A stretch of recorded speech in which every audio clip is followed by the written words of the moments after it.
Thank you for tuning in to Exeter TV. Exeter TV is the town's public and government access channels, available on Comcast Channels 6 and 22. Channel 6 is your channel. If you have an idea for a program, want to host your own talk show, or submit a film, we're here to get your content on television. On Channel 22, we bring you live and replay coverage of government meetings and other town updates. A third channel, Blue Hawk Media, is operated by SAU 16 and can be found on Channel 8, with all your school sports, events, and meetings. You can watch Exeter TV online at exeternh.tv, Apple TV, and on Roku. Find us on social media for extra content. Subscribe to our YouTube channel and hit the bell to get notified about live streams and new content. Tune in to our platforms every other Friday to watch the Exeter Bi-Weekly Report with recaps of recent events, updates from town departments, and messages from nonprofits in your area. If you head to our website, exeternh.tv, we invite you to sign up to our newsletter to receive monthly updates about new content, upcoming meetings, and more. We'd like to thank you for taking the time to watch Exeter TV and hope that you tune in to our other content as well.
I'm the vice chair, but I'm acting as chair tonight as our chairman, Lang Plummer, is not here today.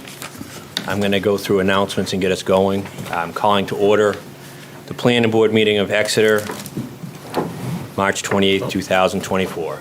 To my right, John Gruder. to my left, Gwen English. Nancy Belanger, Select Board Representative. Good evening, everyone. and the gentleman that just walked out for a second is our town planner, Dave Sharples, who will be assisting us this evening. We do want to suggest a slight change to the agenda because we have a hearing that is a continuation, but will take a bit of time. And then we have two, what we would consider straightforward lot line adjustments. And I do want to apologize to the applicant, planning board case number 24-1, the 81 Front Street LLC, for that inconvenience. But unless somebody has an objection in the public, I'd like to just go forward with that agenda change. Okay. Ready. So I'm going to open the case for the application of W. Robert and Karen K. Kelly for a lot line adjustment of the common boundary line between the properties at 59 Columbus Ave and 55 Columbus Ave, the Maxwell property. The subject properties are located in the R2 Single Family Residential Zoning District, tax map parcels number 63-60 and 63-61, Planning Board case number 24-3. I'm going to turn the floor to Dave Sharples for a moment and hear his comments on this matter. Before that, I would I did. recommend that you accept it as complete for review purposes. It is. You're Oh, saying you it is? did. Yes, I recommend it is. Okay. Is complete for review purposes. All right, so we'll vote on that Yep. as a board to open the hearing. All those in favor, raise your hand, say aye. Aye. Okay, 4-0. Dave, do you have any further comment? I do. The proposed lot line adjustment will allow for the conveyance of 2,291 square feet or .05 acres of lot area from the Maxwell property at 55 Columbus Avenue to the abutting property owned by the Kellys at 59 Columbus Ave to provide additional side buffer. There was no TRC review, however, the materials have been reviewed by staff for compliance with the zoning and subdivision regulations, and nothing is made, that actually the setbacks are increased from the existing garage.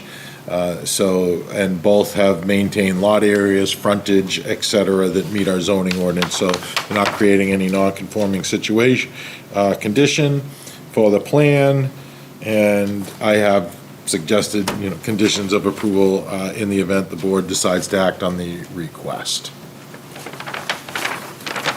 Thank you. This time, is there somebody to speak on this matter?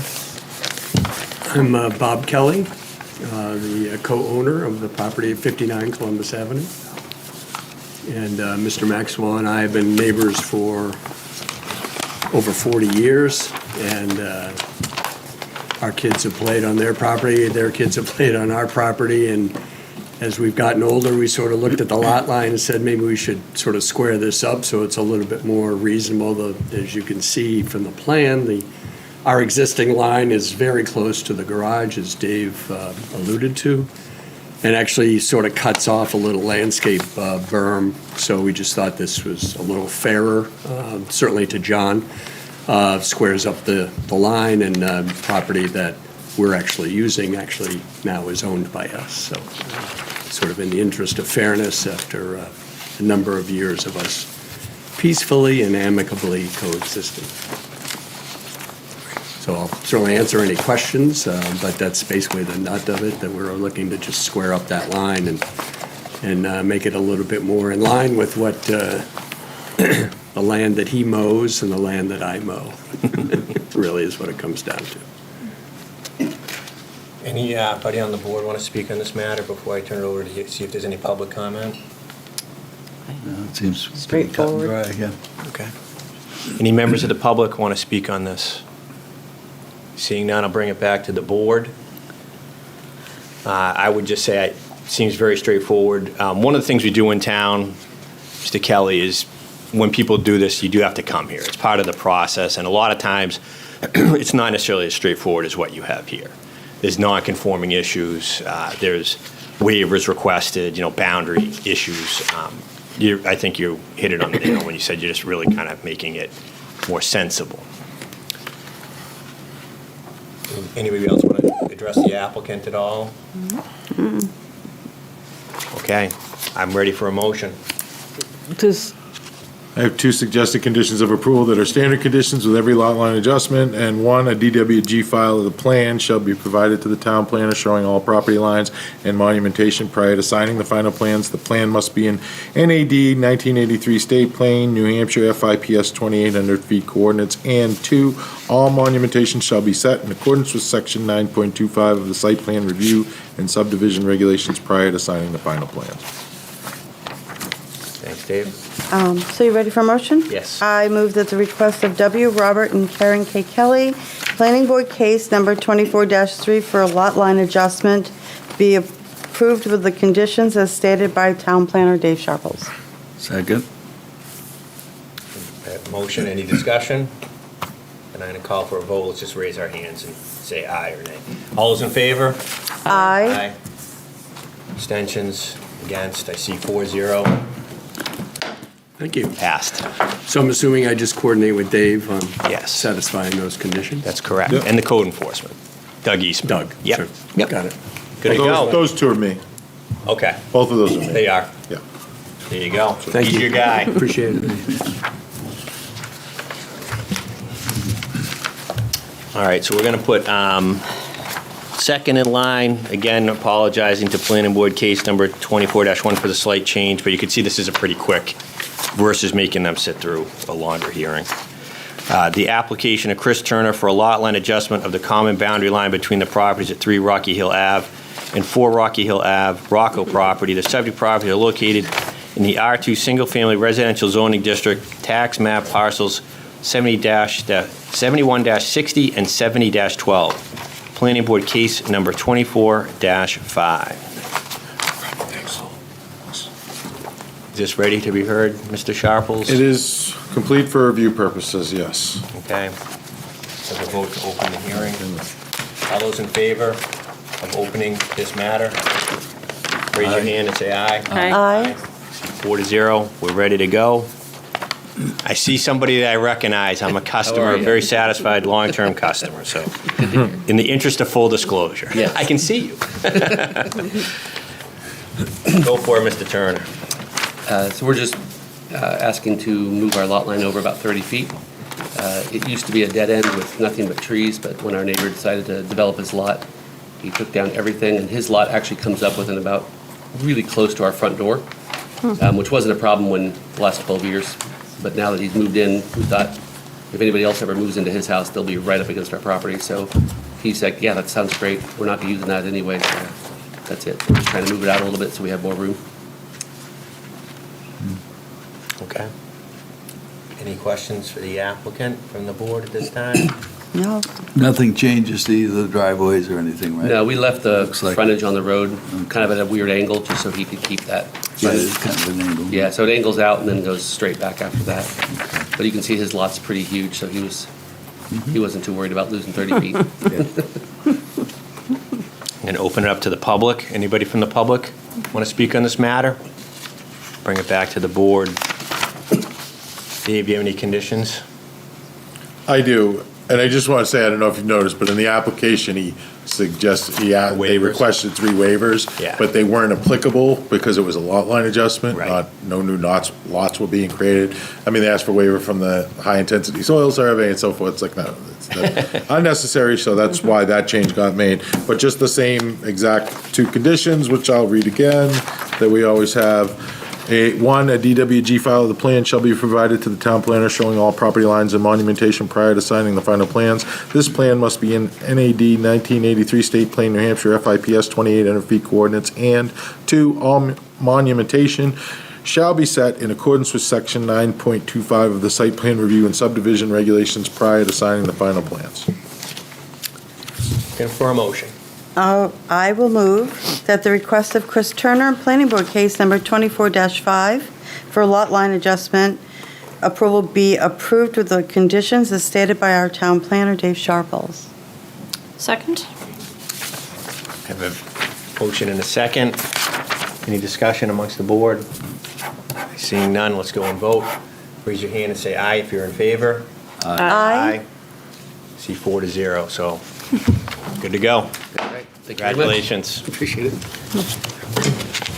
Again, some of that's clerical, it's a matter of process, and you're very straightforward, so it feels a little cumbersome, but it's part of the, trying to do it the right way. And now we get to the All right, good night. continued public hearing on the application of 81 Front Street LLC for a multifamily site plan review of the proposed conversion of the existing single-family residence at 81 Front Street into 6 residential condominium units along with the associated parking and site improvements. The subject property is located in the R2 Single-Family Residential Zoning District, tax map parcel 72-195, planning board case number 24-1. Wait for Dave to come back. He's getting some paperwork, I think.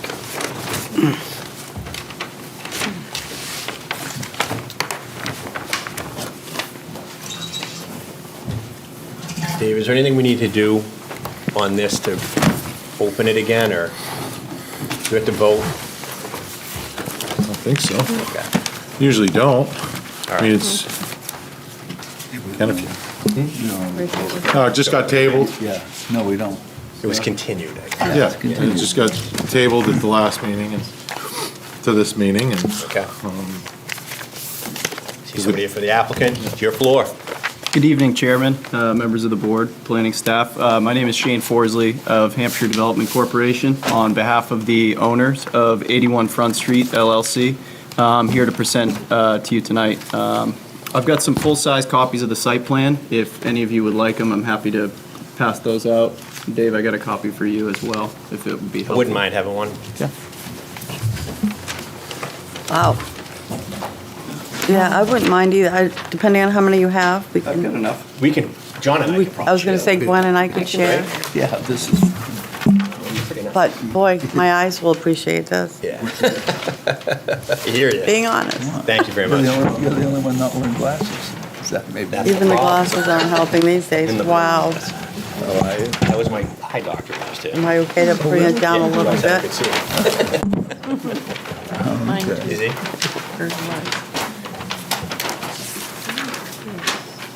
They move, they piggyback. Does anybody in the audience want a big copy? Because we have a few up here. You can share one easily. Yeah. You can bring mine over. Or one. You got an extra one? One you can handle? Where do you want to live? Small one? Thank you. Mind if I take a small one? It's hard to see the screen sometimes. I have a small one if you want. Yeah. You got an extra? I Okay. did.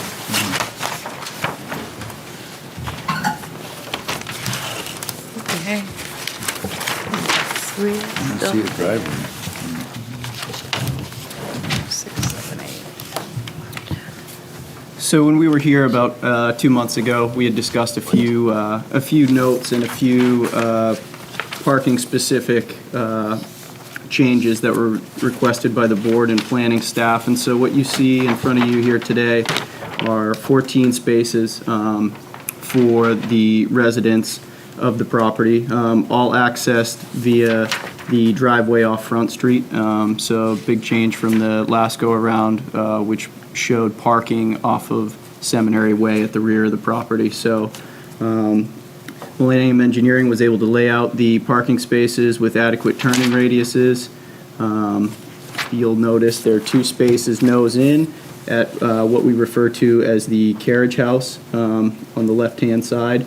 You'll notice that there's 6 spaces nose in on the right-hand side toward the neighbor's property, lined with plantings and wheel stops. And then you'll notice straight in off of Front Street are 6 spaces. 3 of them are undercover in the existing garage, and 3 are stacked out front, meeting the 14 space requirement. Another note, some minor expansion of paved areas in order to get the radiuses and swings, but just a minor addition of driving or parking area.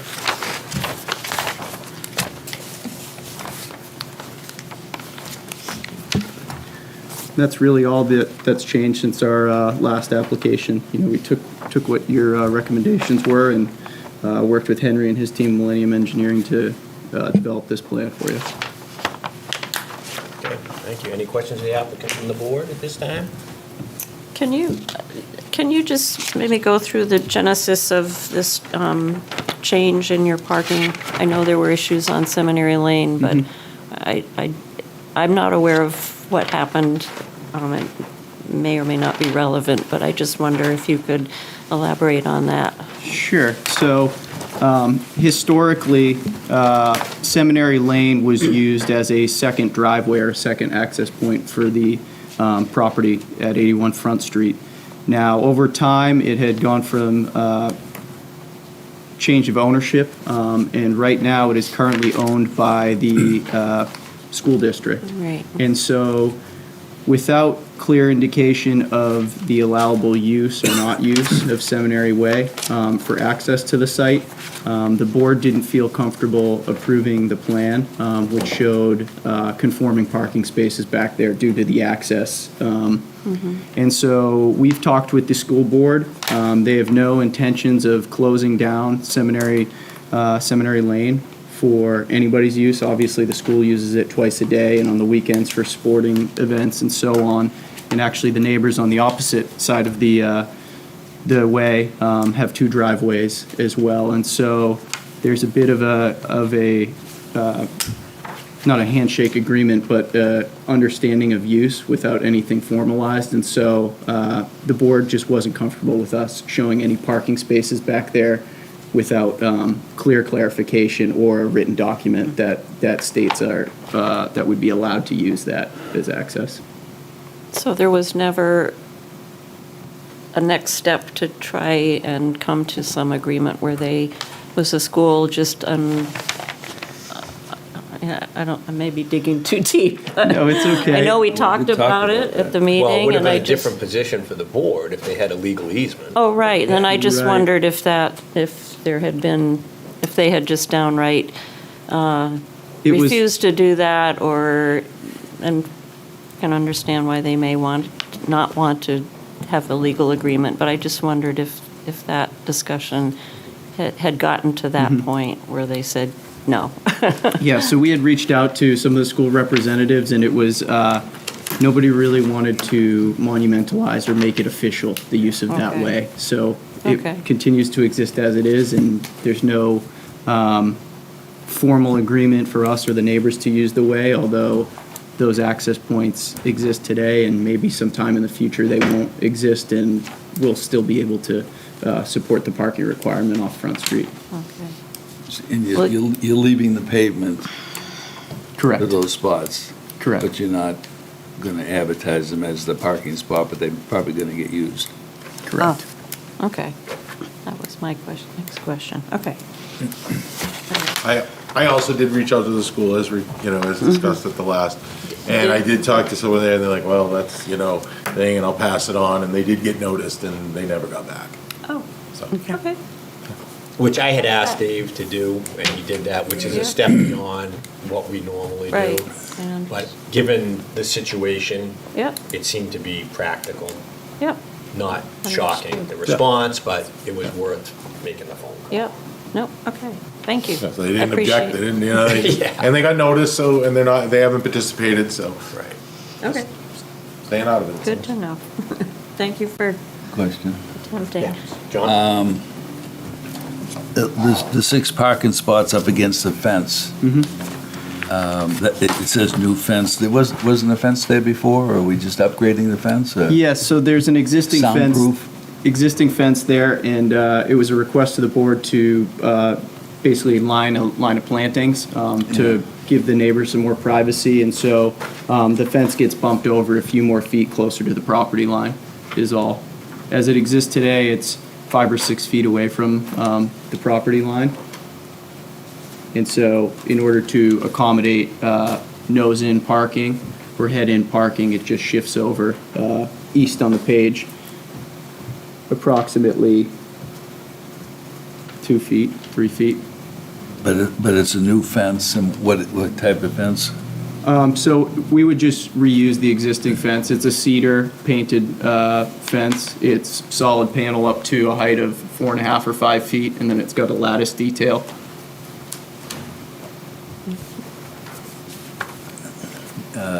Good condition, I'm assuming? Yeah. How old is it, do you know? I believe the fence had gone in sometime in the 80s, most likely, that vintage. I don't know definitively. There's so many building permits pulled over the course of this property's history. It seemed like every year since 1980, they had pulled another permit to do some expansion or renovation. That seems to be, that's an old fence. It's from the 80s.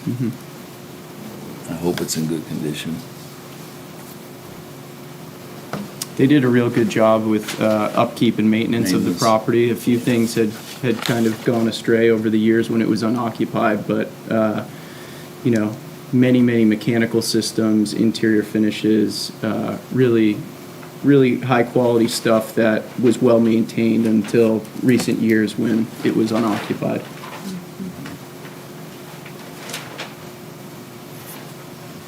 Mr. Chair, I have a question. This area where the parking is relatively tight, and I'm just wondering what your plans are for snow removal, snow plowing. It's expensive to take it off-site, but are you seeing that as being a likely scenario? I don't see, on this particular plan, I don't see snow storage, but Yeah. it may be on one that I overlooked. Yeah, so this early season was actually a good exercise for snow removal, especially with the early storms in December or January.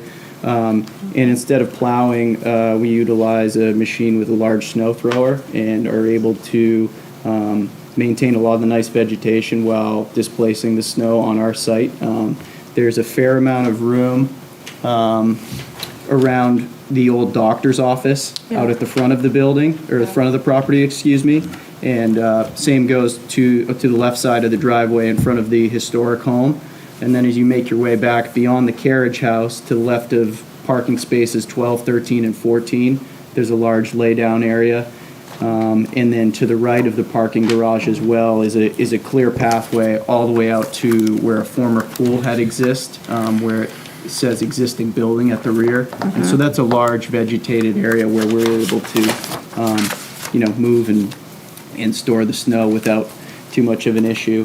And there's good drainage on site already. Some time ago in the 80s, I believe, they had installed some significant water in drainage controls on the site due to all the landscaping and vegetation there. And so it's really a well-drained and well-mitigated site, even in a heavy snow or rain event. So we're able to utilize the areas that are outside the pavement and also the former pool area for that. The drainage goes down to the creek, I assume, in the north of the property. Dave, is it important for them to show that on the map, or does it? Well, this is a little different. I mean, usually if this was a new proposal, but Right. basically it's what is existing Right. today, so however they've dealt with it before, they're probably they're gonna have to deal with it the same way. I don't know of any issues of it impacting, Front Street or Yeah. impacting our right-of-way. It's So, just them. yeah, we didn't, like I said, I don't think we didn't, did we do a TRC on this? I'm not sure. I think you did. I think we did, yeah. But we figured it was just how it was today, so. Well, the biggest difference is additional parking. More Yeah, a parking. lot of. Yeah, but some people say, you could have a lot of, I mean, this was a huge single-family home. It was like Yeah. 15,000 something, Yeah. So I don't know, could have just as No, many he's got people in it plenty of room. before. I don't know, as I'm sure they might have had a lot of parties with that size house, I guess. So I don't know how many people live there, but, there was like a lot of, it was basically 4 units, wasn't it? Like, Yeah, there's 5 or 6 kitchens, there's Yeah. a dozen or more bathrooms, there's 16,000 square feet of furnished interior climate-controlled space. There's full basements under 80% of the footprint you see here. There's an indoor swimming pool or 20-person hot tub. It's hard to decipher which is what when it's that large, and an in-ground pool that was removed, the detached garage, and of course the historic doctor's office out front. So it's it goes on and on and on. And on. The enclosed walkway between the two buildings, is that staying now? No, so the enclosed walkway, I mean, that was going to be a driveway if needed, correct. right? In any event, we will be removing that connector as a separation requirement for the front 4 units, which would all occur in the historic house, the carriage house, and the modern addition where the indoor pool exists. And then at the rear, basically from that 3-car garage and attached building back would be the other 2 units. And where that connector would be removed would serve as the new entry points for both the unit at the rear and at the rear of the existing building and the rear of the addition out back. Okay.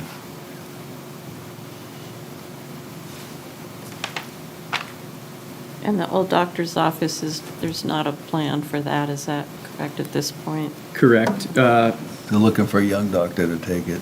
Yeah. Very good. So with the 6 units, that would put you over the threshold, but I think it would make a nice office or practice for somebody, perhaps a tenant, even if they just Yeah. need a quiet space outside of their house that they could occupy for their job. Yeah.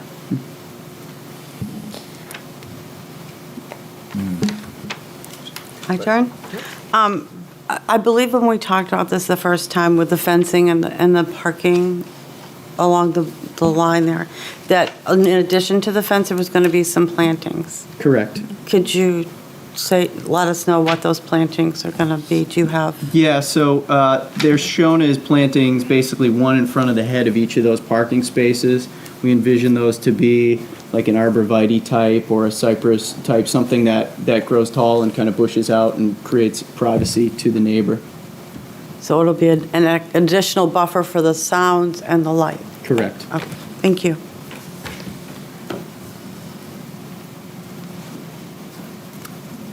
All right, I'm going to open it up to members of the public. If anybody wants to speak, please come up, sit next to this gentleman in front of the mic. We need to have you on the mic. Identify yourself with your address, please.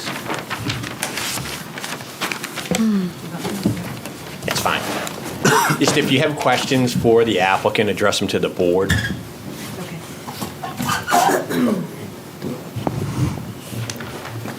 Good evening, everybody. My name is Sally Brown Russ, and I'm the neighbor to the east of 81 Front Street. So my address is 79 Front Street. And I was here before the board at the February 8th meeting, and half of you were here and half of you, this is new for you, so hello, it's nice to meet you. The differences between the drawing before and the drawing today are significant for me and mostly relates to the parking on the east along the fence. So I guess let me just say that the biggest objection that I have to the plans relates to the fact that the fence is being now bumped out a few feet. It looks to me, and it was just confirmed, that the reason they're bumped out is so that plantings can be made at the head of each parking space. And while I would appreciate a screen or arborvitae or sound buffer, I don't want it at the expense of access to the backyard. Where this new fence will be, according to these plans, is just 24 inches from my house. I have a packet with some photos on it. If I could pass them out and show you exactly how close this is proposing to be, you'll see what I'm talking about. And that in so moving the fence, it just completely prevents anyone from going from the back to the front. Whereas now we have 6 feet maybe, we would have 24 inches of space. And a gate that currently Can I ask exists you a there question on that? Is would that- go away. Going over the property line? No.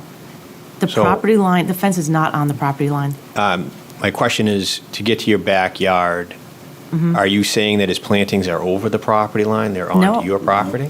Well, no, they're not. Okay. No, it's just that the reason that he bumped it out is so he could put plantings, and the bump out is really the problem. Because Okay. now the bump out means I can't walk between my front yard and my backyard on the west side of the house. So when you're walking from your front yard to your backyard on the left side of the house, are you going onto his property to do that? Yes, partially. Okay. I have 2 feet, and he has 4.5 feet. Okay. And there's a path there, and it's landscapes, and there's old plantings. And if you let me show you the pictures, you'll Absolutely. see what I'm talking about. It's been this way for 34 years. So mature plantings, lovely slate pathway, et cetera.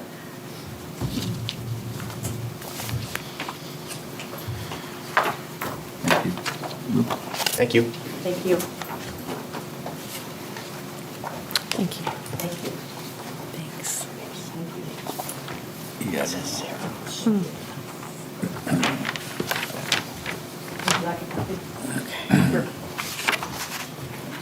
Can I ask you a question, ma'am? Yes, please. On the plan, it references Sarah Brown Rush? That's me. Okay. I think, Yeah. did you say your name was Sally? That's my nickname. Okay. My I just legal- want to make sure I'm talking to the person that I think I am. You are. I'm one and the same. I had another question for you, Sally. Mm-hmm. Have you talked to the applicant about this prior to this hearing by any chance? I don't think so. No. I have not talked to him directly about it. Okay. I No. just trying to, we really try to encourage neighbors, and it's why we have hearings. Because, Right. you know, not everybody's comfortable and not everybody's available, and we try Right. to work a lot of stuff out at these meetings on Right, occasion. and maybe there was a misunderstanding that they felt they needed to provide plantings and screenings.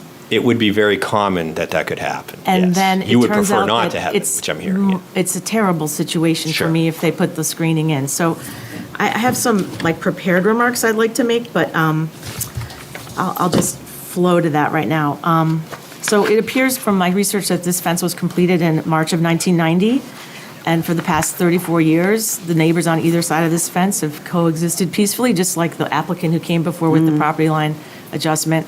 Happy neighbors, Yeah. happy, like Robert Frost said, good fences make good neighbors or something like that.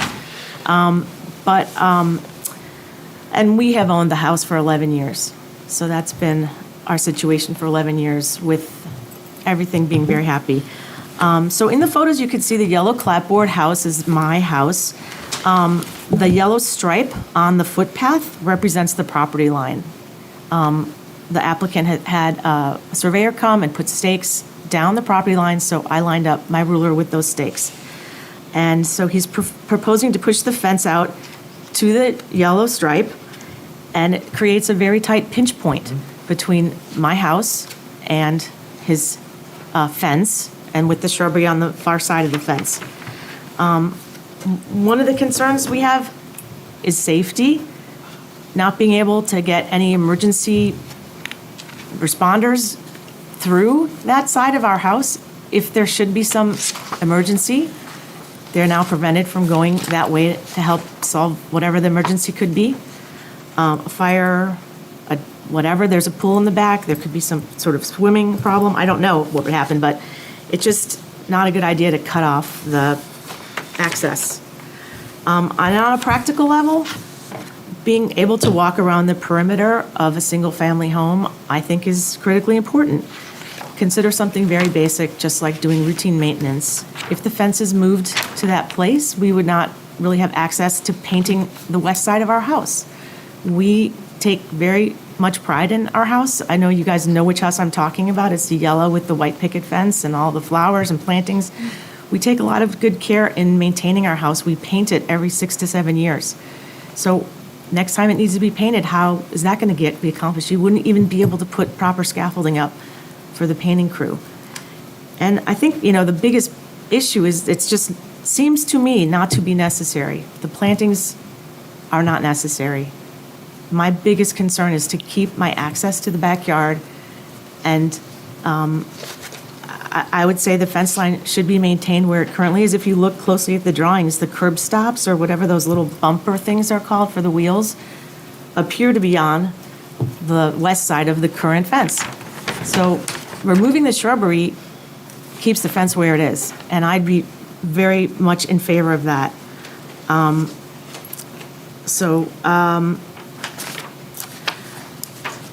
I wanted to mention that at the meeting in February, some of the members of the board felt that the approval should be conditional upon the fact that the fence be maintained in its current location, and then plantings added to the east side of the fence, which is his property, but on my side of that fence.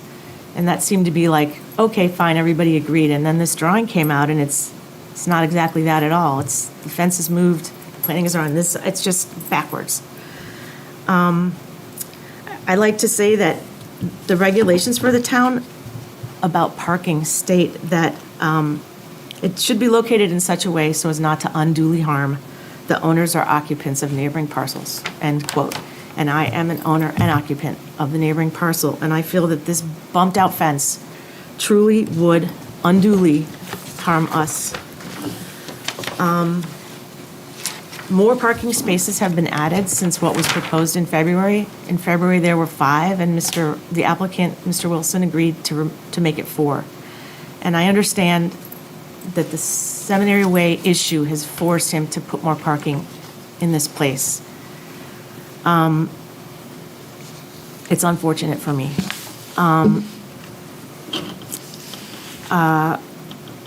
My office is on the first floor. It looks out over this parking space. My bedroom, as I said before, is directly above it.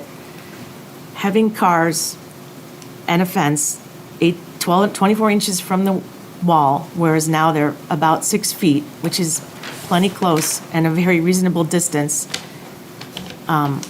I simply ask that the board would consider that the applicant be required to maintain the fence in its current location. And I'm open to any questions you may have. If anything hasn't been clear that I've said, I'd love to answer those questions. But I want to be a happy neighbor, and I want Mr. Wilson to have his project completed. But I think that consideration needs to be paid to the fact that this proposal is very unpleasant for us, and it doesn't need to be. So thank you for your time. Thank you. Before we debate this further, I just want to bring up a couple things to the board. In my opinion, this is a matter of hopefully two abutting properties, neighbors being quote-unquote neighborly. In terms of legal standing, I think it's not a lot of legal standing for the request. But in terms of the neighborly thing to do, my experience is that most applicants in this situation aren't too eager to add plantings unless we require them to. So it's very likely the applicant would just not do it. But I can't speak for the applicant. They're here, and hopefully they can address this question. I just wanted to bring that up briefly. I haven't made us aware of any easements across that property. Not that I'm aware of. It's just 2 parcels. Right.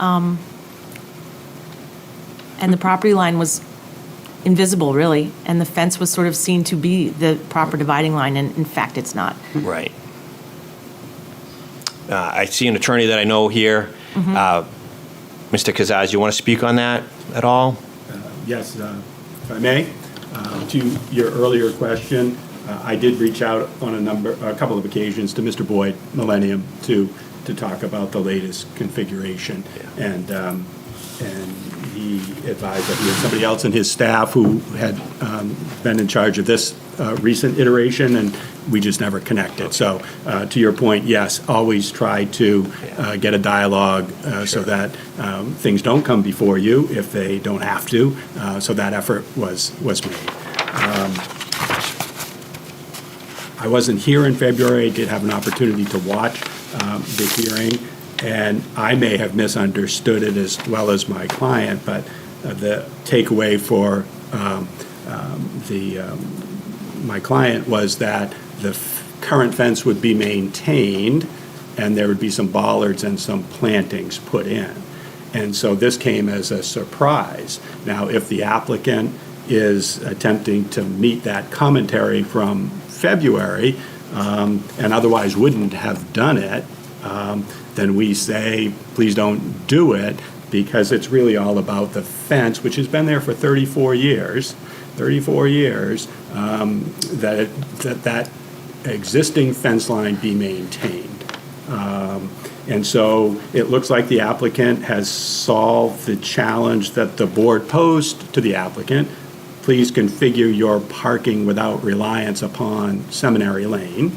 And if those spaces, although they're more than was discussed in February, can be arranged without having the bump out, it would seem that everybody's concerns or issues were addressed. The applicant can get on with the applicant's development, and the fence line is maintained. There are plantings to the east of the fence that my client tends to, and so this isn't a situation, as you've probably faced in other times, where somebody says, screening, I want screening. If you're going to allow this, I need screening. My client is happy with the fence serving as the de facto screening and the plantings that she and her husband maintain on the easterly side of the fence.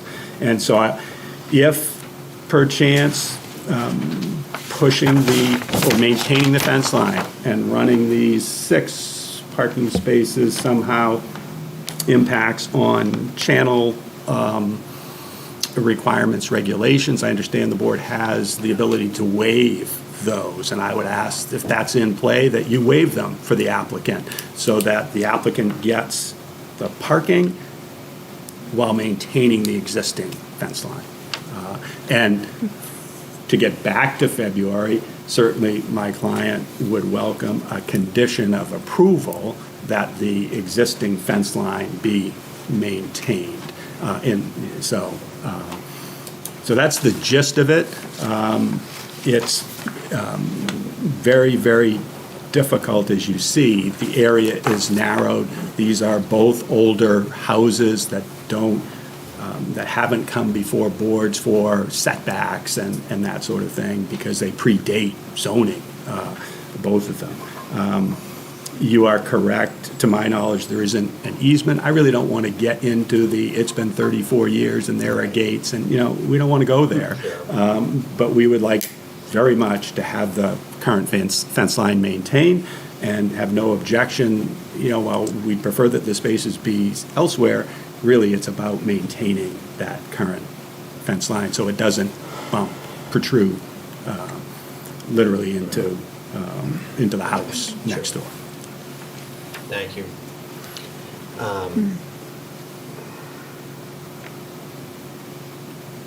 So, do you have any questions for the abutter at this point? There's other people in the public I see here who are probably here for this hearing too, but while we have Sarah here. I don't have any questions. Okay. I do. I want a dialogue between the abutter and the Yeah, I'll set that applicant, up. but I I'll know set that up. that's Let's down the get to road. the information. I'm just curious, if you didn't move the fence and you eliminated the arborvitae, does your parking still work? You got to go to a mic here. You can go up to the podium. Can you use the podium, Shane? Yeah. Please, thank you. So to answer your question, I believe if you draw a line along the existing fence line, you would still be able to maintain the parking. But obviously, we took the feedback from the board and kind of ran with it here. Yeah. I will speak to a couple of the other comments as well. As is our way with a lot of our projects throughout the Seacoast, including Exeter, we like to maintain a cooperative and open dialogue with our neighbors here. And specific to the condition of the property when it was purchased over the summer, immediately when we were cleaning things up, we had reached out to the neighborhood to just kind of explain the master plan or what our intentions were for the site. And unfortunately, we were not well received by many of the neighbors. And we were fortunate that we were able to get a variance through the ZBA for this very unique property. And so, we do pride ourselves on reaching out and trying to work through these things before we get to you guys. Unfortunately, I don't think that we were given the opportunity to. So here we are. I think, like I said about the fence line, as it exists today, it probably works. I'd have to defer to the engineers because it's going to come down to inches and tenths of It inches. looks like it's in right order on the to line. in order to make it. But that's one of the unique complexities of this project. And having 6 parking spaces pointed east towards the neighbor's property is certainly a large change from having no one living there over the past few years. And it's unfortunate that we aren't officially allowed to utilize Seminary Way and get another 5 parking spaces out there to alleviate a lot of the pressure out front. But the reality is for us that we've got tight constraints and we've got to comply with your zoning. And so this was the best way to do it and to minimize the impacts, I think. And so without completely going back to the drawing board, I think what we have in front of you today is the best effort we could give, and it's what we presented to you for the reason that we discussed in the last meeting. It's really the layout that works. We're able to utilize double stack parking, including in front of the garages and whatnot. So we're doing the best we can with the cards we're dealt, and yeah. So talking about the trees, do they matter? I mean, I think some shroud, whether it's vegetation or fence, is a positive, where you have headlights or nose-in parking or any of that. I think that's an important element of privacy for both sides of the fence, for instance. But I don't think that they're necessarily imperative, no. Okay. All right. Any questions? No questions. No questions. Questions? All right. I'm going to just see if anybody else in the public wants to speak as well. Give them the opportunity to, and we'll probably be coming back to you. Okay. Thank you for your comment. Anybody else in the public want to come up and be heard? I have a question. You have to come up. You can, any mic. Just need to state your name and your address. Hi, I'm Carter Siegel, and I live at 36 Pine Street, just down the street. Okay.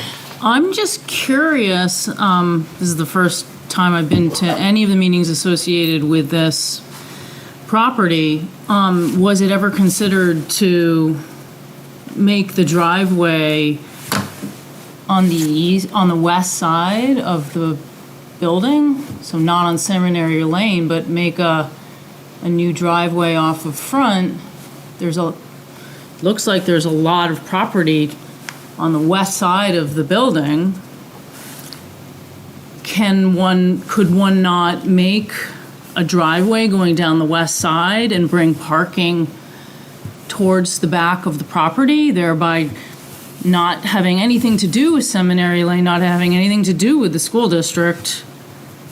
And you could have then the east side of the property beautifully landscaped and shrouded, and the west side of the property, where there's really no abutter, it just seems like that, to me, would be a logical place to have access to the property for the future owners or renters. Or it feels like on the east side of the building, with all of the parking, cars moving in and out, creates disruption and pollution. And on the west side of the property, it could be perhaps a more elegant option if it were designed well. Okay, the applicants come forward to address that, so it's probably the best way to handle that. To answer your question from the board's perspective, not on a plan we have seen. So we haven't seen it considered on a plan. They haven't presented it to us, but he'll address that too. And just, may I add to that? Sure. It's not, the planning board doesn't design the projects for people, we react to what's presented. So even though it might be a great idea to do that, if they don't do it, well, then we don't say, do it. We can't say do can't it. make We them. say, yeah, we can't make them do it. We can just be like, okay, we review what they proposed in our regulations, and if it meets our regulations, then we approve it. In this case, we discourage 2 access points. You're saying get rid of it completely. But probably, he's probably gonna say there's access to these buildings that rely on that as parking, because I've been there, so that kind of might be like when you flip it over here, you know, all the access points aren't easily accessible from the parking, but I'll let Shane. Thank you, Dave. Yeah, to your point, you've got an existing access point off Front Street. You've got a front door to the historic house right here. You've got a front door to the other half of the historic house here through a walkway that runs right out the front. You've got a main entryway, which would provide access to the carriage house and the unit out here. And this would become a new access point to actually the carriage house unit here. You've got a 3-car garage here that would no longer be accessible or utilized. It would be a total reconfiguration of an existing fully functional site. And on this section is beautiful landscaping, heavy hardscape, and flowers and trees and all sorts of really great stuff that's been built up over time here. And I think it would be a real shame to lose that character that somebody spent so much time with. And also the front on Front Street has very old fence. And I got a feeling that the HDC would have a real heartburn if we started manipulating how things look out in this section of the property where this already exists. Thank you. Do you want to say anything further? Well, I guess I'm just curious to know why front doors can't be rearranged, like the front door to the carriage house could be the access to the other building, and the garage in the back could be made, I don't know, maybe that's makes that dwelling larger. I feel like there would be ways to mitigate what you would disturb on the west side. You could pull up the pavement in the way back, and you could mitigate back there by planting and landscaping. And you could mitigate on the east side of the building by landscaping and making it beautiful and quiet for the neighbors. There is a way to do it. It's just, where's the will? I'll leave it there. Okay, go ahead. So in response Keep to it brief, that, please. we've got a beautiful historic property here, and there are no proposed changes to the historic facade on the original house, the original carriage house, or the first 200 feet of this building running back. And what was just proposed would quite literally destroy the historical integrity of this beautiful property. And not only do I think the historic district would have real heartburn with us modifying it, it's just not in the cards. It's not a smart play for any of those sorts of major reconfigurations to be done when we have a piece of property that exists there today with very minor changes to essentially carve it up into the 6 units. I mean, what we're talking about here is removing this small connector, and everything else that you see remains the same. This front house here is actually a 2-family some time ago, maybe 200 years ago, with a demising wall in between the natural front door here, natural front door here, natural front door here. So we're quite fond of preserving the historical properties. It's one of our specialties. And that was our goal going in, not to disrupt the fabric of historic Exeter, but rather just be a part of it and continue to honor that. How old is the back portion, the meandering catacomby area? How old is that? At the very rear? Yeah, that was all added on later, wasn't it? Yeah, that was in the 80s.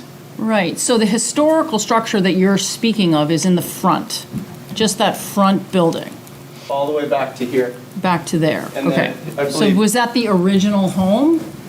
That whole thing? This is the original home here and here. Okay, This was the carriage house. okay.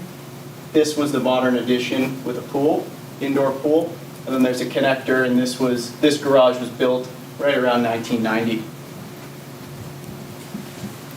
And it travels back to an in-ground pool in the back of the property that we've filled in, and what was a pool house and locker rooms at the very rear. And those are going to be made into dwellings? Yes. Oh, okay.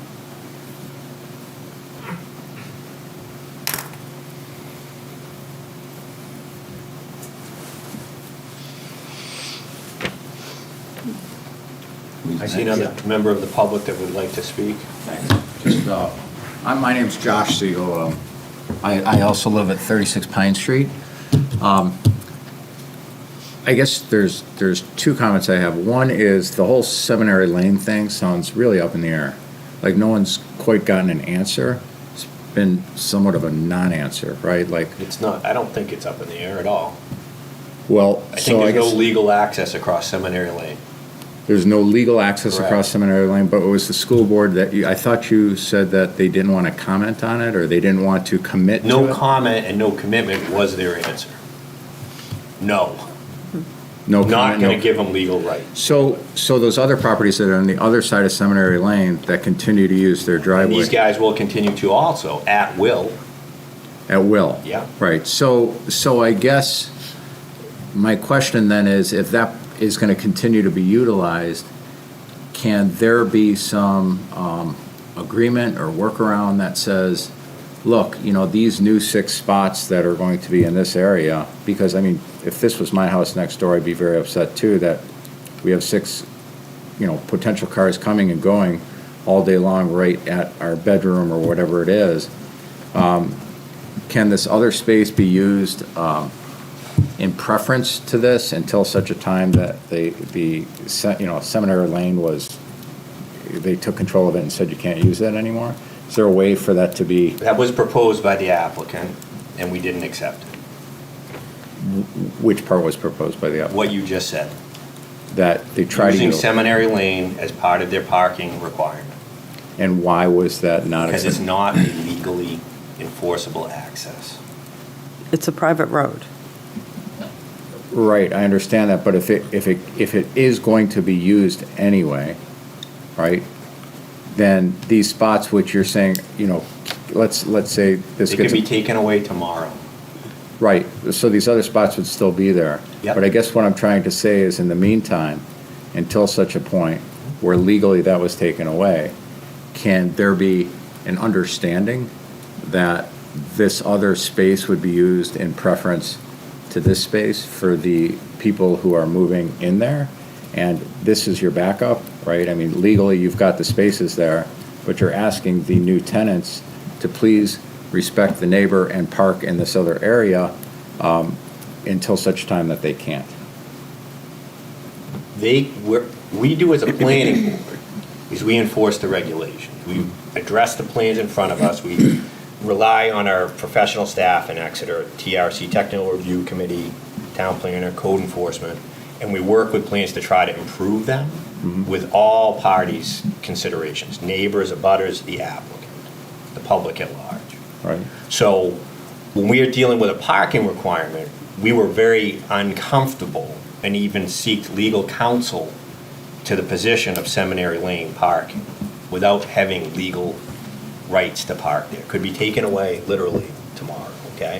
So we required a plan to show us that they could handle the parking requirements per code, Okay. which they have done. This Okay. is a plan that shows me the parking requirements per code.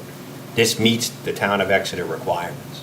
What they do as a practical matter, post-application, that's gonna be up to them, the applicant and the abutters potentially, to make that all work.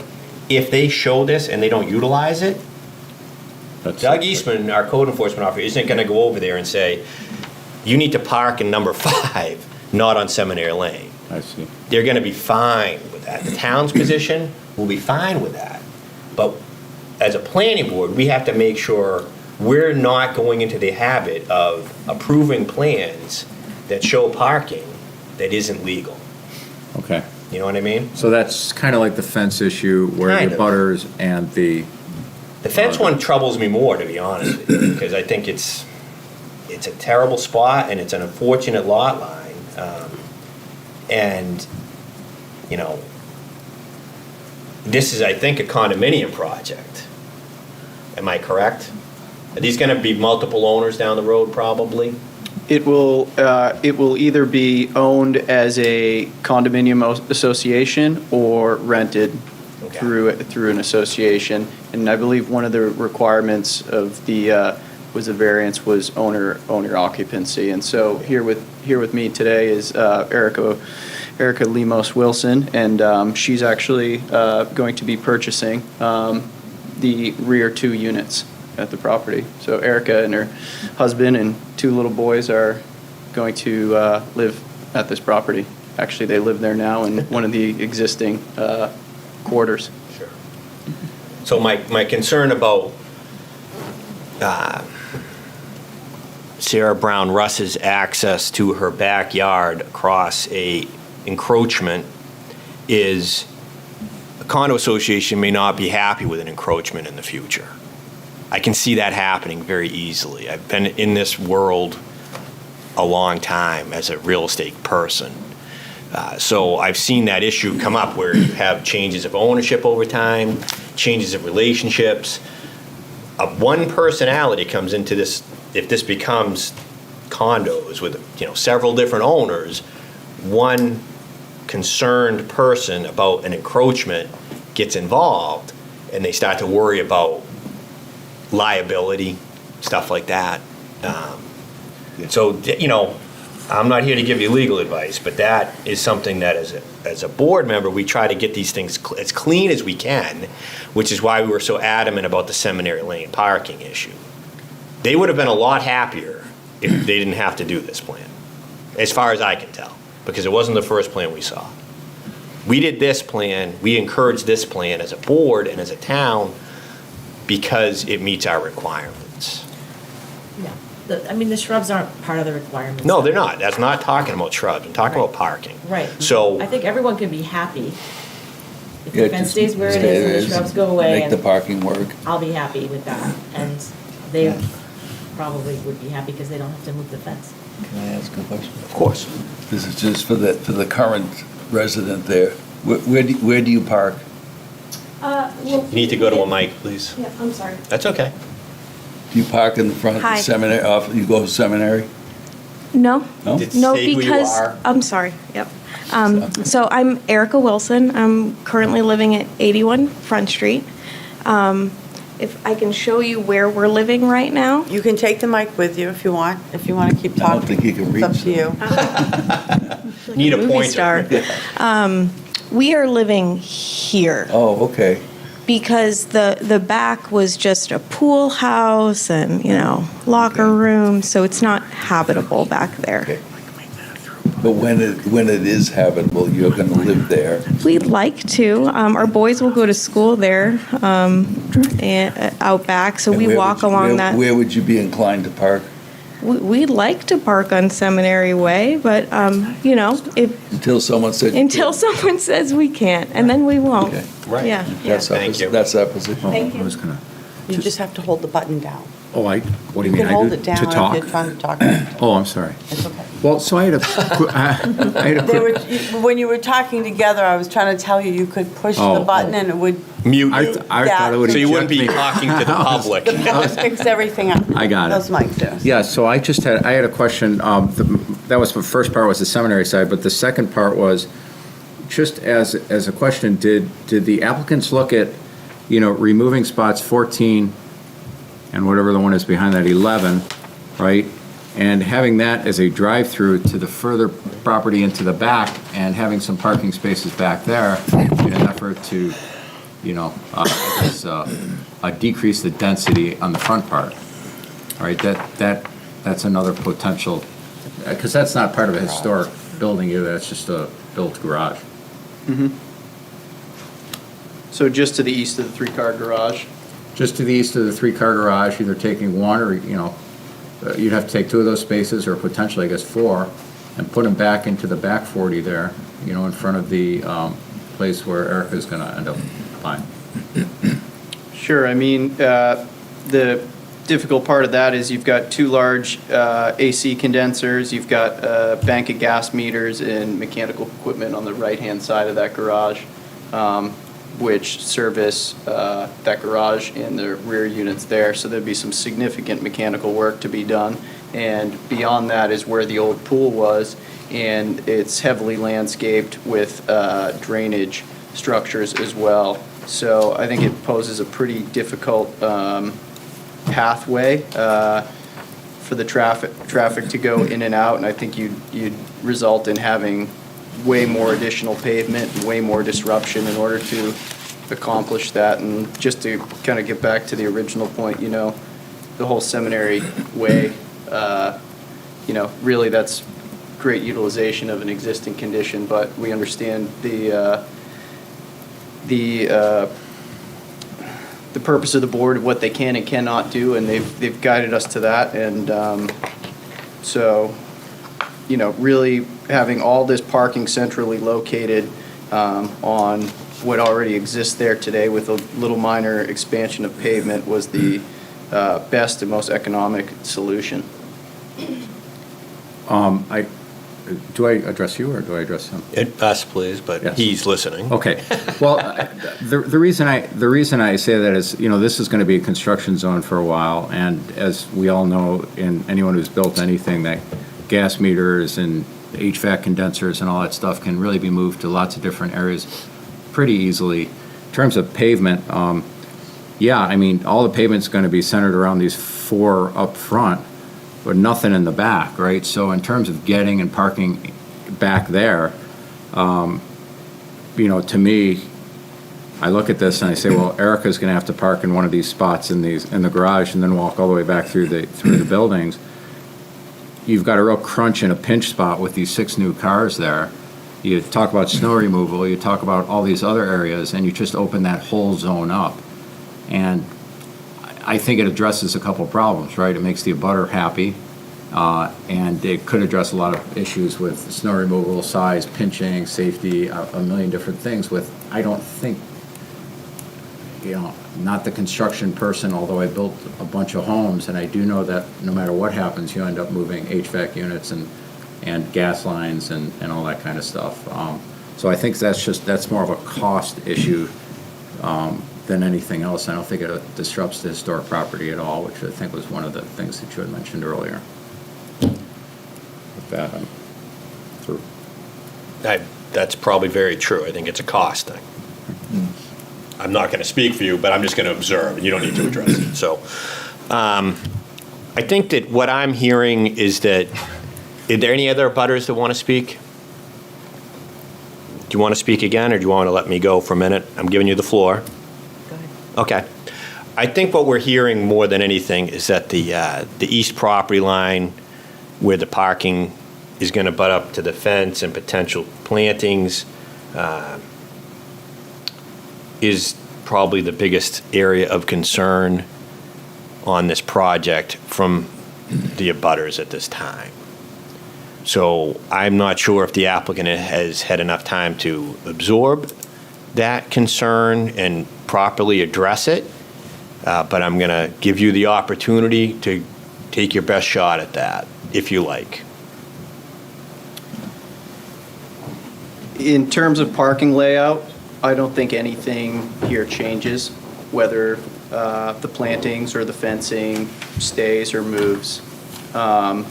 What you see here, parking spaces 3 through 8, are conforming. It allows you to get in and out. It provides adequate parking for the tenants. As far as the details go, for that fence and vegetation, that's something I'd have to speak to the owner of the property on. I don't necessarily have authority to, endorse one way or another. But what I can speak to is that, to my knowledge and what I see here on these plans tonight, is that the parking spaces work, whether that fence gets moved or not. That's a big one. Yeah, you shouldn't complain about not having to move something. So Yeah, I gotta tell you honestly, I don't think I've ever sat at a hearing where an applicant has wanted to move a fence and wanted to plant a buffer zone where I think you kind of already have one because they have a house and there's already an existing fence. I think. In this vegetation. Yeah, I think Sarah put it well. I think you might even use the old slogan, win-win. I think it might be a win-win for the applicant and the primary abutter if the trees were removed and the fence stayed where it is. But if the fence gets moved back, that row of trees that we're looking at here goes away too. Yes. So you'd save some trees in the expense of removing them. You just smiled. Did I feel that smile? You did, We'd save definitely the did. tree. Gwen loves trees. So we're taking some off the plan, Gwen, but we're saving. I'm well aware of that, Okay. and I'm She might make you plant one in the front of the project, just to. They are plentiful on the site, so. they are. So I see. if we put a condition like that in a potential approval this evening, how would you feel about that? Of not having the 6 arborvitaes as shown on your plan and not moving the fence? I know you said you can't speak for the owner. We can make a condition and you don't have to meet it. Correct, and maybe I'd just ask Dave for a little clarification there. If the board does in fact put that condition onto an approval, how would that shake out in the future, I guess you'd say? It all depends on, devil's in the details on how it's worded. And because I don't think that, well, fence permits, let me back up. To put in a fence, you need a fence permit. You do not need site plan approval. You do not have to come in front of this planning board. So whatever you do, you can't say, oh, this fence has to stay right there, because the property owner has rights to put it wherever they want. Because we could approve this plan, and then the condo association takes over, and they want to put the fence on the property line. They go to Doug, they have a survey that shows the fence on the property line. We have to approve it. Yeah. It's not, we can't say you can't put a fence on your property. Right. So that's where the thing, so I think I came up with, I think the best thing you could do is the plantings along, because you agree to remove the plantings, right? You don't want to put them in. You don't need to put them in. So I would say the plantings along the easterly edge of the parking stalls shall be removed from the final plans, and the fence may remain in its current location. So it's saying it may remain in its current location. You can keep it there, but I don't think we can dictate. I don't know any authority in our site plan regs where we can start dictating exactly where that fence goes. And unless we had like a 10-foot buffer requirement, that you had to be 10 feet and you had to provide opaque screening at that 10 feet. Then a fence could do that, so it could live in vegetation and other mechanisms. We don't have anything on this, in this situation where residential meets residential. So I'd be very cautious, or I wouldn't recommend making a planning board condition that the fence has to remain right there. Can you repeat what you just said about the fence and read what you just? The condition? Yeah.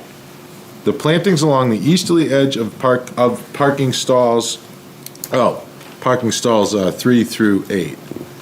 Yeah. Let me put that. The plantings along the easterly edge of parking stalls 3 through 8 shall be removed. Part 1. Got it. They're gone. From the final plans. And the fence may remain in its current location. Because right now, they're proposing to move the fence. Right. And Understood. I don't think there's anything that we can say you can't put that fence there. Because they could just keep it there and then go to Doug and get a fence permit to put it wherever they want on their property. Totally So, I don't want to say that. So I just say it may, the fence may remain. That's what we said. So you can keep it there. We're not saying where it goes. Right. Because that's not really, we don't regulate locations of fences. Dave, I guess don't what we I was require asking- fences sometimes? Oh. We do, in situations of there has to be, like at Circle T Car Wash. Yep. Circle T Car Wash is a perfect example, because when you have a commercial use abutting a residential use or district, then our site plans require buffer in between them. And they require opaque landscape strips. And So you can accomplish that through a variety of methods, not requiring a fence, but you can have living vegetation. You can plant arborvitaes, 8 foot on center, staggered, and create like an opaque. So there's different ways to do it, but they put up a fence to satisfy that requirement. So what I was leading to, or aiming for when I asked you that question was, and you kind of just answered it, but I think personally, I think it's important for the neighbor to have a fence of some kind there. Absolutely. So can that be somehow incorporated into your language? Oh, yeah. So Because I don't want it to end up being no fence, and this poor woman's now got good point. 8 headlights. That's a good point. Or, no, Well, not that's that what I was many. trying to get at, 5 is- headlights going into her office. Yeah, because I don't want to say the fence bedroom. shall remain in it, because, Something needs you know, to be there. If she how to wasn't work here it. speaking against the screening, we would be encouraging it. We would be encouraging the plantings, encouraging the fence. Understanding the neighbor's concern, we're going in a very non-typical direction with that. We didn't have these pictures. Correct. okay, how about this? Let me see. And the fence will remain to provide screening to the adjacent property to the east. And the intent of that is that the fence has to be there to provide screening. But that's the point I'm trying to make. You're saying we can't require a fence, but we do. No, we don't, there's nothing in our site plan regs that says if you I have have to put sat in a here and fence. approved plans, we've required screening and fencing. What's the Okay. difference? The difference is, it's up to the applicant how to achieve that. And a fence is one way to achieve it. And the fence is proposed. You can achieve it through other methods. So we don't dictate the method. We don't require fencing, we require screening. Right. That's what I'm talking about. So it can be done in different ways. That's the fine point, I'm kind of putting a fine point on it, saying we don't require, you're saying, we've required fences. No, we've never required Okay, fences, we we've require required screening of some type, but we usually do Correct. get into the type. We get into the nature of the trees, for crying out loud. Yeah, The species, the Yes, height. yes, you do. So, Well- you're gonna tell me I can't make it a requirement of a condition that that fence stays where it is or goes within a certain, proximity of that property line? Maybe it moves not all the way to the line, obviously, because that completely that would prevent the encroachment, obviously. Under what regulation are you requiring? Buffering. that? Well, buffering can be achieved between property lines. So it's not necessarily, if the fence is here and there's 10 feet to the property line, it can be 10 feet, it can be on the property line, it can be 5 feet, it can be Still 6 feet, buffering. it can be 10 feet. If you're saying the fence Can an remains. applicant voluntarily accept a condition? Yeah, if you volunteer, but. yeah. Yes is the answer. I'm I not trying guess to you could. argue with you, but I'm trying to get through this hearing and satisfy some I think needs that does it. I think they're really close. I think. If we put a condition on leaving the fence where it is or pushing it to the east closer to that boundary that you share with Sarah Brown Russ as necessary to accommodate your parking requirements, would that be acceptable to you? I believe so, yeah. Deal for- We can work with that. It's a deal for everybody. Well, It's Well, what she not if wants they to. move not if they closer decide their to move it house. 4 feet. And I understand that they can do that, They but can, that's suddenly. I said as necessary Yeah. to handle their parking requirement, which So I he buy- just told you he doesn't think he needs to move it I to understand to that. handle the parking. Keep making these SUVs bigger and longer, They're gonna park But on that- Seminary yeah. Lane anyway, John. I know. I guess my point is though that we talk about this, but anything can tomorrow, there is no guarantee. You can't, the planning board can't put a condition that there can never be a fence on the property line. I don't think you can do that. you're basically taking the property line from them, taking property and Yeah, right. potentially, Yeah. and giving it and saying, okay, you can't use this, can be used by the next door neighbor. I have an issue with that, Yeah, I would agree. with the planning board doing We that. still make an approval, and then they can still override Yeah, it through those- town regulations, right? Those are simple matters, Yeah. you want a civil matter, so. Yeah. I would write the condition, not that there always has to be a fence right here, just there has to be a fence, and then they've said they'll leave it in the current position.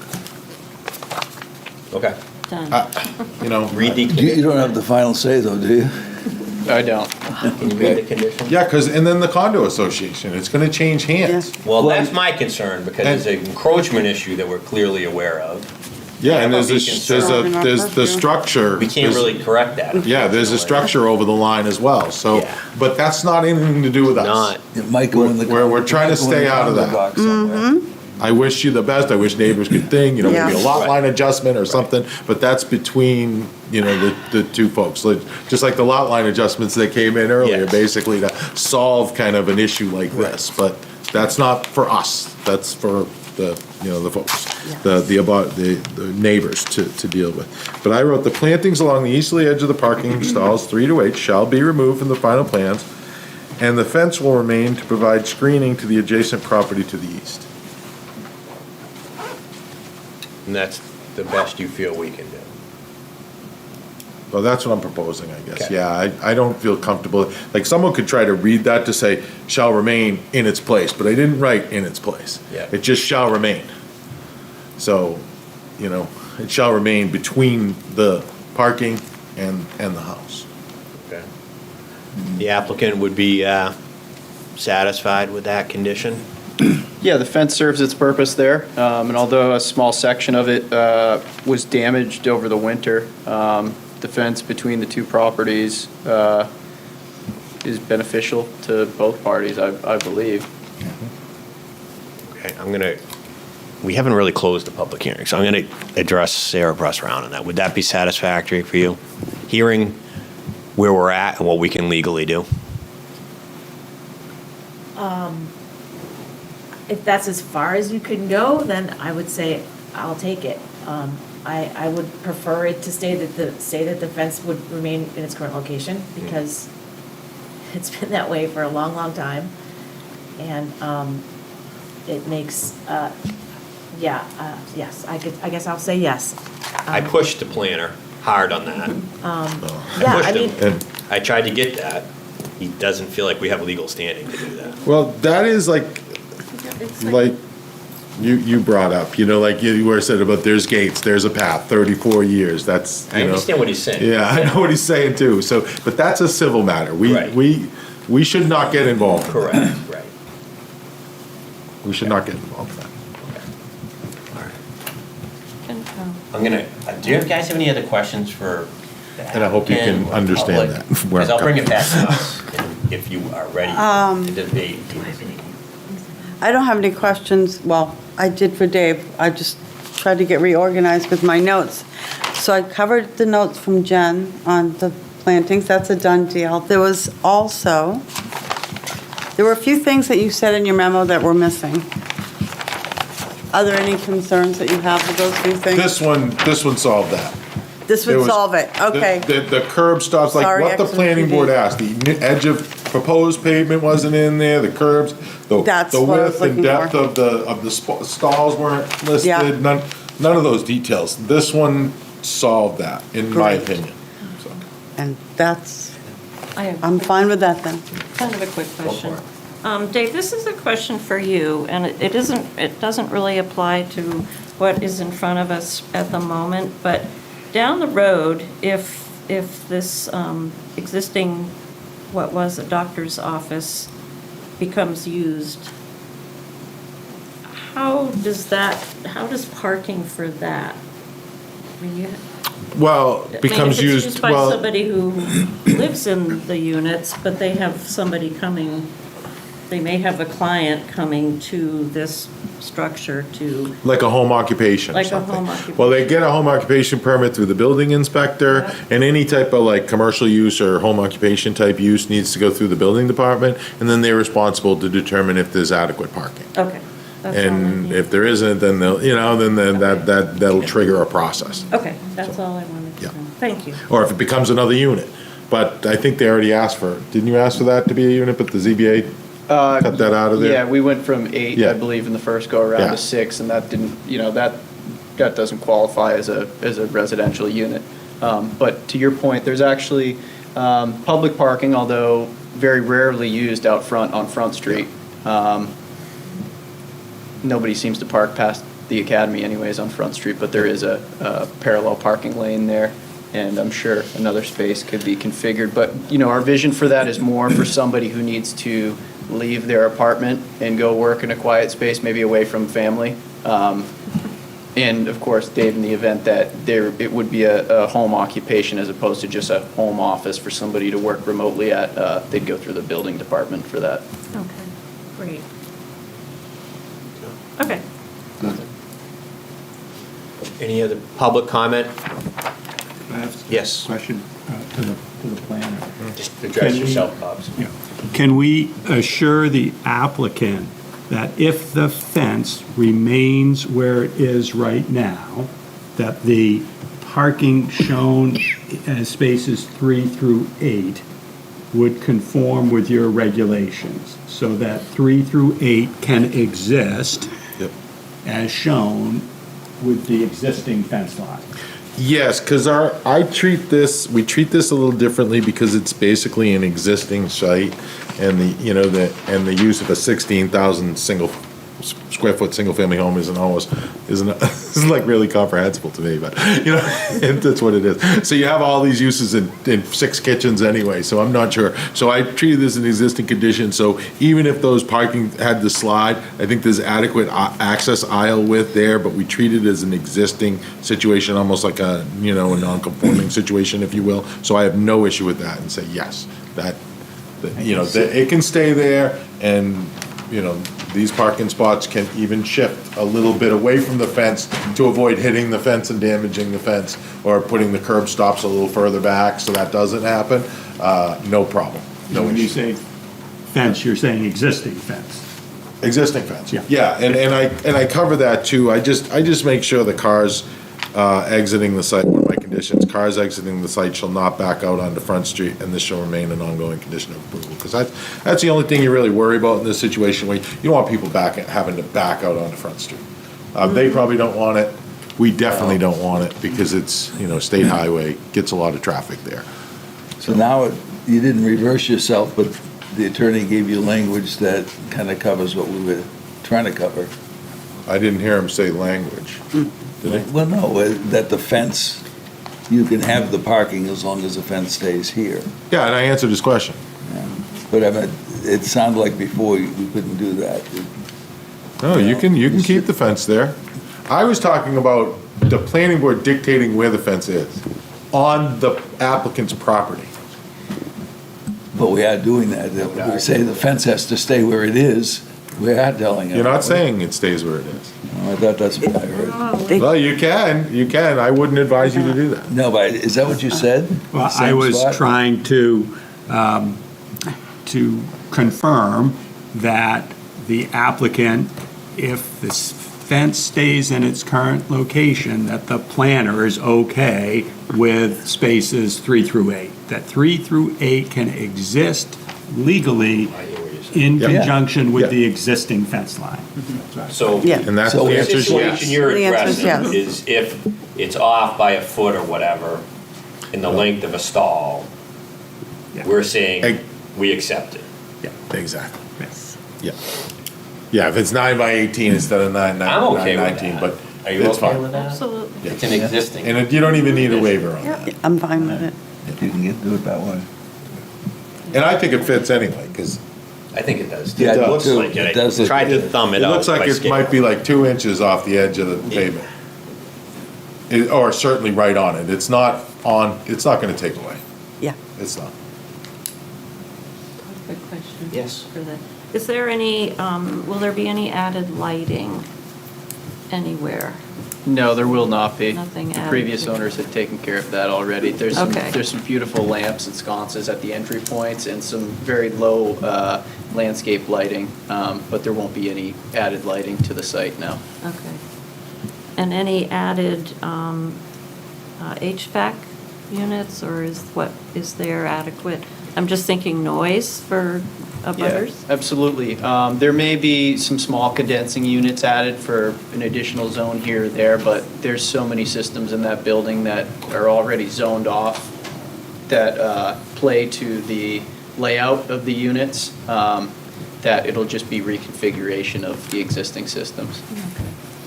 All right. Nancy? I'm fine. Yep. I'm going to bring it back to the board. Unless the board reopens it, we'll stop taking public comment and stop addressing the applicant and debate amongst ourselves and come up with some potential conditions if that's the will of the board. So, listening to I was fine with the conditions that our town planner has already stated. Okay. I don't think there's anything else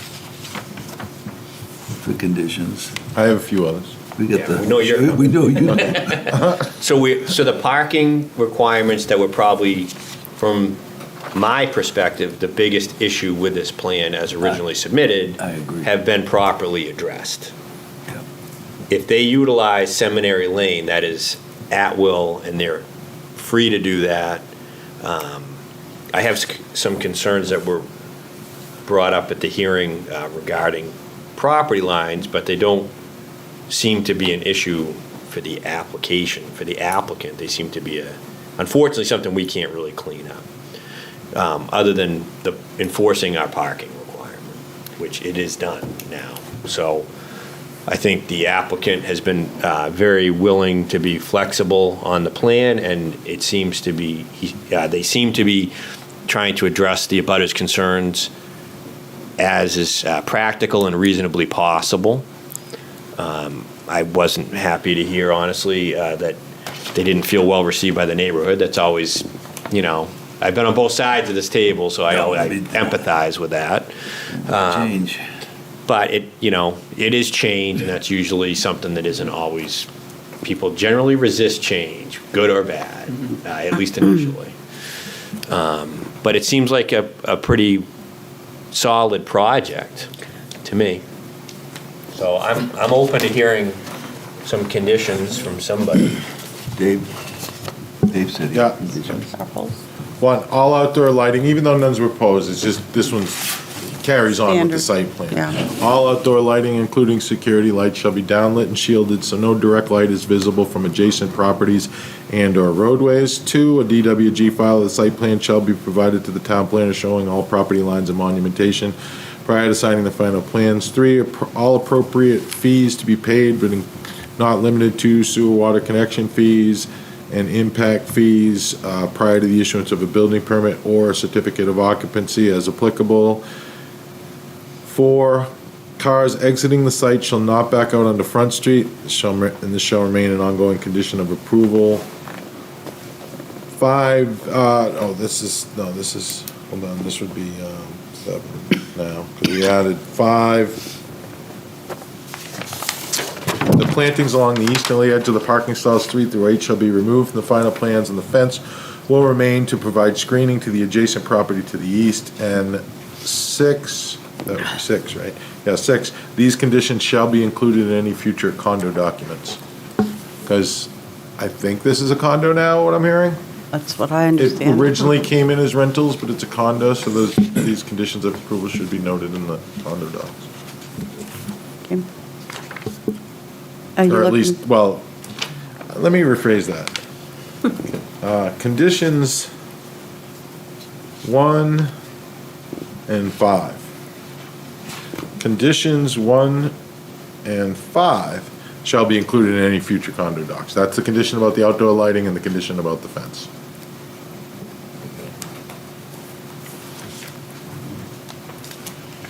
Okay, I will move that the request of 81 Front Street LLC, Planning Board Case Number 24-1 for multifamily site plan approval be approved with the conditions as stated by our town planner, Dave Sharples.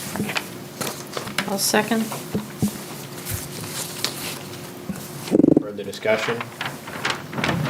Take a hand and voice vote. All those in favor? Aye. Aye. Passes 4-0. Congratulations. Thank you very much. I want to thank the public for your comments. Thank you. Appreciate that. And your photos were great. Very, Yeah. very helpful, especially this day and age, you know? Yeah. Thank you so much Yeah. for that. Thank you.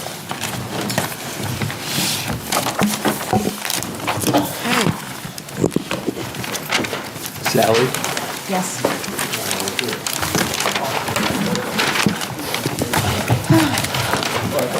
Good thing we put those lot line adjustments in there, huh? I'm glad we did. I figured. I think it's One of these Not that days, that wasn't- I'm lots gonna of have to sheds, sit down. 2 sheds. Do you And you own can explain to me your photos Yeah. and this stuff. is all wood? I was supposed get a to good sit down turnout? with you, like, when I first came And out, there's just, and we've there's never just some done. trees along the I know, side. but This is Lang a suggested a long time ago. So there's just trees I've all the way down. decided trees we all the way down. There's a lot of people along right here. Beautiful home, too. So I really want, yeah, yeah, I know, always want Hopefully something more that to helps. do. Yeah, no, but just thoughts and the thought process, I think, too, was, But not those people. it does. Some of those things. Back spaces that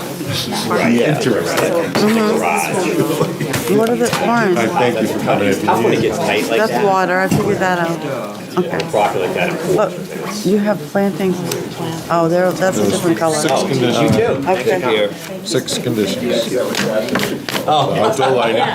Sorry, drawing we're file still you would- going. We're right? still going. Yeah. good to see you, Bob. Oh, yeah, this one, the plantings shall be removed, and the fence will remain to the Give him a west. second. As long, no, they need to know that it's still going, so they're being recorded, and that's all. I want them And we will have All a, right, we need to keep going as a board, folks. Mike, That's okay. Thank you. Congratulations. so thank you. read Mike Trickens scratch, you can always ask and you'll go. Got it. All right? Thanks. Yeah, Guys, good luck. we're still in a meeting. If you want to go out in the hall, that's great. You could, yes. Oh, yeah, all night. Thank you. There's a whole new group coming. Not too much longer. Yeah, long story. They're not new. They're new to us. Sarah. Oh, no kidding. That's really funny. So we skipped our agenda in terms of the process a little bit. I appreciate the flexibility of the board as well as the applicants in that. Yeah. I think it was a good decision in the interest of consideration of the first, yeah. And we had minutes, which I also skipped, and I don't want to set a bad precedent in that, because I do remember a time when we had about 8 minutes, 8 meetings worth of minutes stacking up on us during our long, drawn-out hearing days, which we haven't had in a while. So we have some minutes from February 22nd. Anybody want to talk on those? You're pretty good. Yeah, I have no changes to suggest. I don't either. Whoa, this could be unprecedented. I don't want to say that. I'm gonna find some wood real quick. So before Oh, John's Oh, gonna but change maybe something. You have to make Our a first motion. I'm going to do Motion to that. approve I was as gonna make one, presented. but you go ahead. You want me to? I move that we accept the meeting minutes of February 22nd, 2024 as submitted. I will second it. All those No in favor? Aye. Aren't you supposed to technically ask right here, like, are there Yeah. any comments? Yeah. Done that every time. But he's not going to let me. No, I'm not.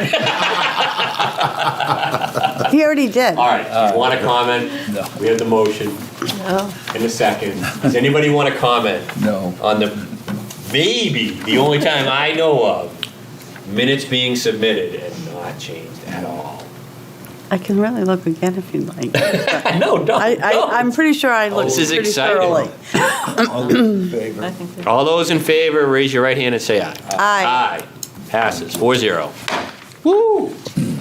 May I make? I'm gonna report that to Lang.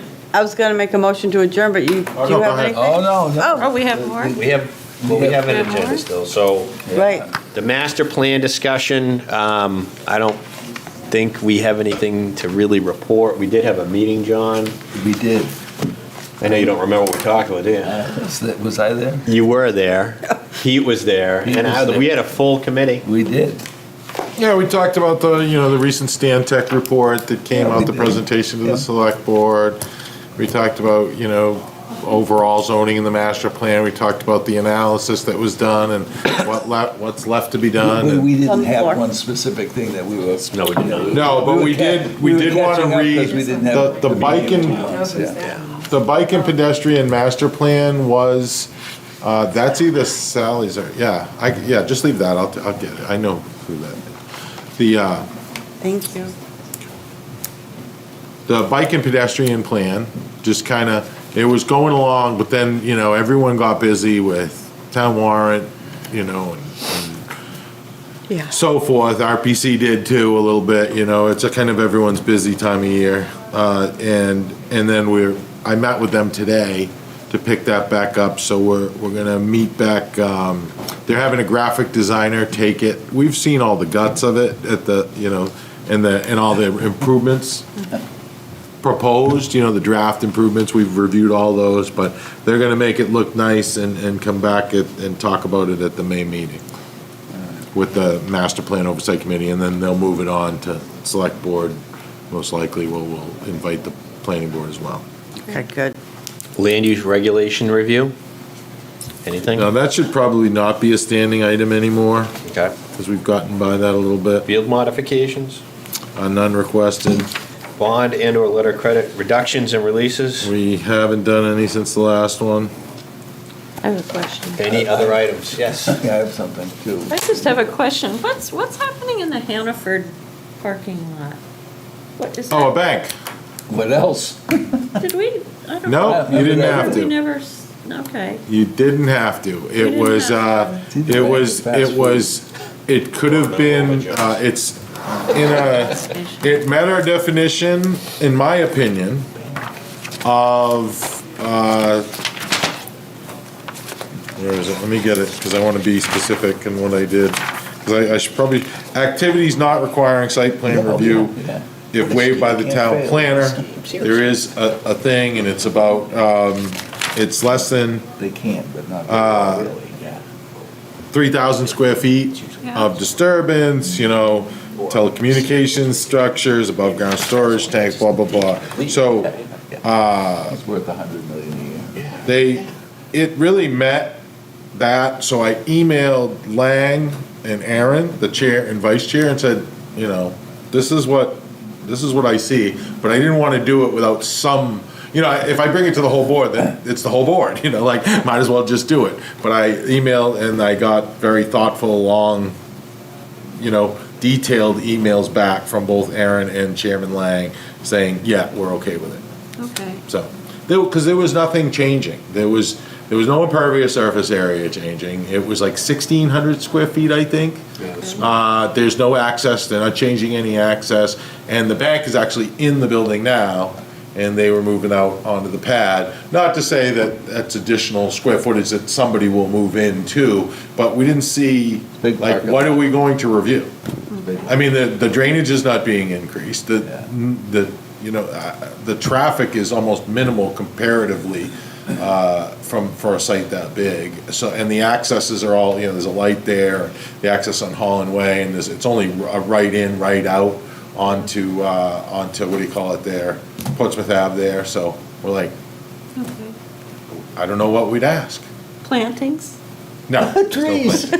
He jumped a little bit when he said that. Yeah, they might put in Soften some the between them, but it doesn't really trigger any, I don't know, it doesn't really trigger any. Like, Lights it's an are already existing, I understand. Yeah, I mean, so- it's all an impervious surface, it's not. I saw that. Just to soften Never thought the about a planning landscape a board little thing. bit. but Right. I get back That's from all. vacation, I said, I- I don't know. Okay. okay. Well, I appreciate hearing. God, I couldn't figure out what was going on there. I hadn't And I seen or just told heard Aaron, I it. said, I saw that and didn't even think about my planning duties here. Like, I should have stopped that construction, Hey, right? what's going on here? Did you have something, John? Yeah, Dave, the urbanization exemption, that's something you started on, you talked about last month. Oh, yeah. in the minutes. I went to the Conservation Commission, and 6-1, got a little pushback from a member. I don't think there was a lot of, I was like, because my understanding of it is it really doesn't provide any protection really in an existing condition where there is no waterfront buffer or vegetated or woodland buffer to protect. I mean, if there's that's what it's there to do. Yeah. It's there, and you go and you do a point system and you count all the caliper of the trees, and if you're going to have to do any work, you maintain that point system and all that. But it's all pavement. I mean, it's except the only green space and trees are public. It's Stewart Park that we own. And that's actually Phil. That was the Swampscott River until 89, 90. So, but anyway, that's beside the point. So I was like, but but the Concom supported it. So now the next stop will be the select board to see if they want to. I did get an email from the Exeter Swampscott Local River Advisory Committee. The vice chair, who was the one that also. Yeah, on the voted no. Concom, and they don't support the request, but it's not, the select board we're gonna bring it forward, because the planning board recommended it unanimously, and the Concom recommended it 6-1, so we're gonna bring it forward. If they wanna send it to the state, and then ultimately, it's just a request. The state has to determine whether they feel like, I think if they feel that it's something that they need to keep in place, then they won't approve the request. I have a question for you, Dave, myself. Different matter, but at our master plan meeting, we were discussing different things, and also with the fact we missed a hearing, I think, which is the first time I remember having to cancel a hearing because we didn't have enough board members. I don't remember having to cancel one 2 weeks ago. So I've been observing myself informally, but then seeing that happen additionally and knowing the status of some of our members, I think we need to recruit. And is it 7 full-time members? Yeah. I think so. And then Which we have. We have, yeah. we have, We had a four bunch for of four. alternates for a while. But we don't, I don't think, do we have any alternates now? No. No. No, but we You had. can have up Well, I to, was one. I I think was our one rules until I are was on what? the I select think, board, and then Robin is no longer. I think for some reason we can have up to And, 5. Yeah. We did just vote to decrease the size of a couple of committees, right? But Because I of a don't quorum No, we voted issue. to decrease the size. Right. That's what I meant. I decrease, said, yeah. I think thought I can't do said that, right? decrease. This is state. I did. No. you said decrease. Yeah, so we did. So let's make this 4. We can't. Can't, I think it's state. So who's not here? Dave wants it to be 1. Peter's not here, Jennifer's not here, and who am I? Oh, Len. So we have 7, you need 4, but 0 alternates. And what is 0 alternates. what is the, if I or any of our members or anybody else talks to an alternate, I need a sales pitch a little bit. What does that require? You can come or not come. Yeah, we would like you to come. Yeah. Yeah. Yeah. And They have to be able to participate. vote. Yeah, and watch. And we allow participation, right? Because we've Yeah. debated that in the past, too. Oh, you We've always allowed absolutely- them. No, we have not. You absolutely. I sat in that chair at the end Since I for a was- year and a half and Oh, didn't you didn't speak. get to talk? I did not. Well, you Well, I did not. you made up. Well- No, it was not. When I was Nobody the told alternate, you I not to. could. The chair did, Told you Okay. not to talk? 100%. All right. Well, that was So wrong. anyway, when, That's a long time ago. right, and it's not like that I'm not- now. Because when yeah. I was the alternate, I was allowed to Yes, talk. you I were. just wasn't allowed To to vote. vote Right. unless I Well- was called to Unless vote. A you, little finer point on that. Yes, there is. You are allowed to participate during the public hearing Yeah. portion. Yes, But once thank it And you. then once you vote to close the public hearing, then the alternates need to vote. Yes, Right. thank you. Right. I missed Is that, that what and that's a happened? very fine point Yeah. to add to it. I'm not going to get into that in Yeah. public. I'll talk to you. Yeah, okay. Yeah, I'll talk to you later about it. So no, But I I wanna don't know- usually, like, some people do, like, Doug knows everybody. When like you need ZBA, he'll go out and like in the community talk to people that he knows. And I, the most people I know are already on these boards. So I'm like hitting up the choir, if you will. Yeah. But if anyone has any suggestions, because the process is, we put these vacancies, we have them on our website. Yeah. We send out sometimes push people to get involved, Right. volunteer and so forth. But I think the best would probably be members, you Yeah. folks, because you can Talking explain about- what the duties are, what the commitment is, and so forth. So talk to people and have them, sign up as alternate. The expectations of an alternate are really the same as a regular member. Yeah.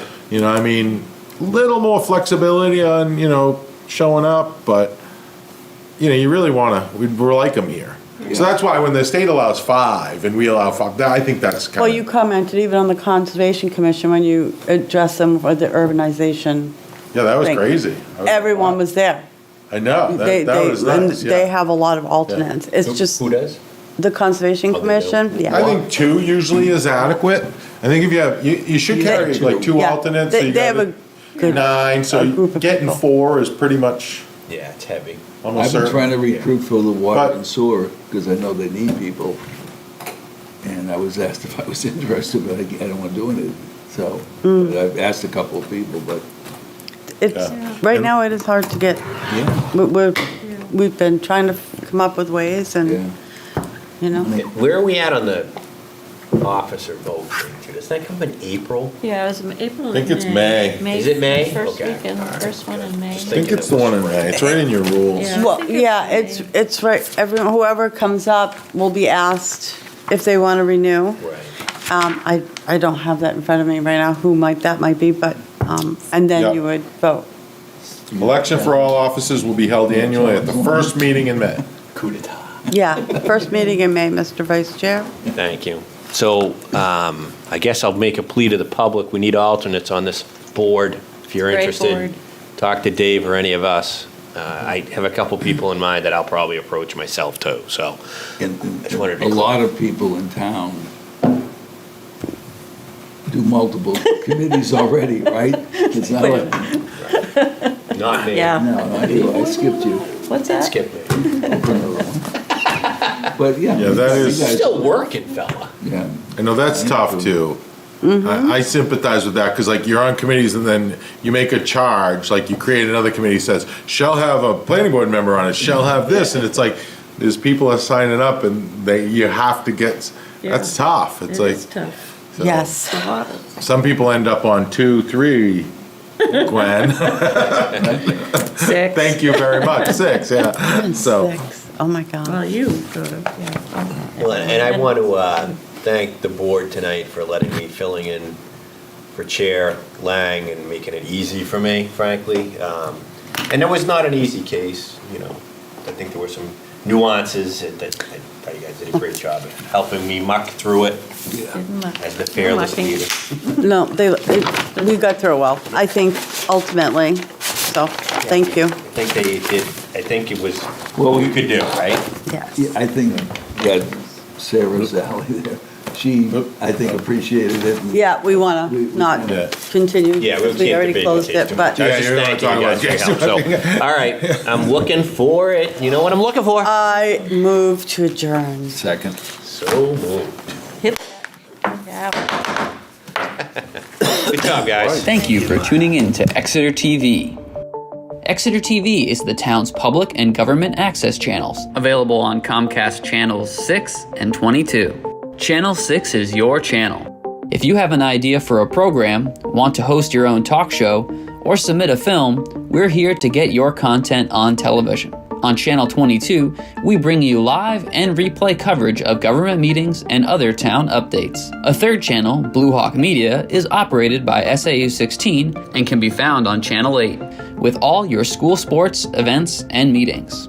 You can watch Exeter TV online at exeternh.tv, Apple TV, and on Roku. Find us on social media for extra content. Subscribe to our YouTube channel and hit the bell to get notified about live streams and new content. Tune in to our platforms every other Friday to watch the Exeter Biweekly Report with recaps of recent events, updates from town departments, and messages from nonprofits in your area.